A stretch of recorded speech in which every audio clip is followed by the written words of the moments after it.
Hello दोस्तों, सबसे पहले आपको और आपके परिवार को नए साल की हार्दिक शुभकामनाएं। दोस्तों, जैसा कि आपने अभी हाल में ही आपने न्यूज़ सुना होगा और एक ट्रैफिक नियम अपडेट आया है।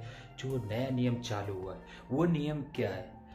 इन्होंने ट्रैफिक नियम रूल्स जो है लागू किया, हमें कोई आपत्ति नहीं। हमें बहुत ही अच्छा लगा और ये बात सुन के बहुत अच्छा लगा जो इन्होंने ये नियम चालू किया है, उसका हमें सम्मान है। मैं इस वीडियो के थ्रू सभी से कहना चाहता हूँ और कानून, ये परिवहन कानून के लोगों से मेरा अपील यही है कि इस बातों को थोड़ा प्लीज गौर किया जाए, क्योंकि देखा जाए तो ये कानून बहुत अच्छा है। पर आप एक बार ड्राइवर की जगह पर रहकर एक बार सोचिए कि ये बात सही है या फिर गलत। और ये नियम बहुत ही अच्छा है और ऐसा नियम होना भी चाहिए और इस नियम का हमें उल्लंघन नहीं करना है। इस नियम का हम तहे दिल से सम्मान करते हैं। पर देखा जाए तो इसमें हम ड्राइवर भाइयों का क्या फायदा है? सबसे पहली बात, जब भी कोई गाड़ी एक्सीडेंट होती है, छोटी गाड़ी हो या फिर बड़ी, तो उसमें सबसे पहले बड़े गाड़ी वाले ड्राइवर को ही पीटा जाता है। क्यों? उसकी गलती हो या फिर ना हो, सबसे पहले बड़े ही गाड़ी के ड्राइवर को ही पब्लिक अपना गुस्सा उस पे निकालती है। और दूसरी बात ये है कि आपने नियम ये चालू किया है, आपका जो नया प्रावधान आया है कि यदि ड्राइवर एक्सीडेंट किसी भी व्यक्ति को करता है, उस व्यक्ति को हॉस्पिटल नहीं ले गया तो हुआ छोड़कर कोई भाग जाता है तो इसके लिए हमने 10 साल की सजा का प्रावधान। ये बात ठीक है, पर इसमें देखा जाए क्या उस ड्राइवर को एक्सीडेंट होने के बाद, भले ही गलती किसी की हो, बड़े गाड़ी की वाले की हो या फिर छोटे गाड़ी वाले की हो, पर पब्लिक बड़े ड्राइवर, बड़ी गाड़ी वाले ड्राइवर की ही पब्लिक गलती निकालेगी? और क्या आपको लगता है कि पब्लिक उस पीड़ित व्यक्ति को हॉस्पिटल ले जाने के लायक उस बड़ी गाड़ी वाले ड्राइवर को छोड़ेगी? मुझे तो ऐसा नहीं लगता है कि पब्लिक उस पीड़ित व्यक्ति को हॉस्पिटल तक पहुंचाने के लिए उस बड़ी गाड़ी वाले ड्राइवर को छोड़ेगी। मुझे ऐसा नहीं लगता है। इसलिए क्योंकि सबसे पहले बड़े गाड़ी वाले ड्राइवर को ही पब्लिक पीट पीट के न पता उसका क्या हाल कर दे। मुझे ऐसा लगता है, हो सकता है कि पीड़ित को बाद में और पहले उस ड्राइवर को ले जाया जाए।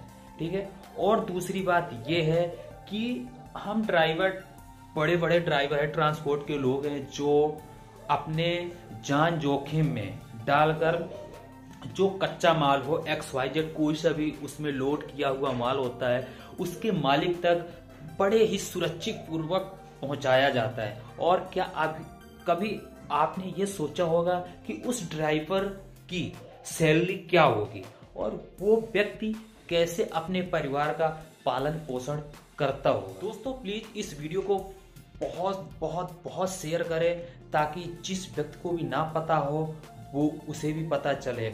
और उन पदाधिकारियों के पास ये वीडियो जरूर जानी चाहिए ताकि हम ड्राइवरों की, हम व्यक्तियों की भी बात को अमल किया जाए और इसमें कुछ हमारे लिए भी प्रावधान किया जाए। और दोस्तों, आप चैनल पर नए हैं तो प्लीज चैनल को सब्सक्राइब करें। मैं इस नियम का उल्लंघन नहीं कर रहा हूं और ना ही मैं इस नियम का विरोध कर रहा हूं, बल्कि मुझे अत्यंत खुशी हो रही है कि ये नियम आपने लागू किया, बहुत ही अच्छा किया। यदि बाय चांस किसी को कोई प्रॉब्लम पड़ सकती है तो उस व्यक्ति की जान की बात होती है, उसकी जान बच सकती है। पर एक बार प्लीज आप भी और आपसे भी अपील है कि एक बार ड्राइवर के पद पे रहकर या फिर उसकी जगह पर रहकर सोचिए कि उस पर क्या बीतती है और वो अपने परिवार का पालन पोषण कैसे करता होगा।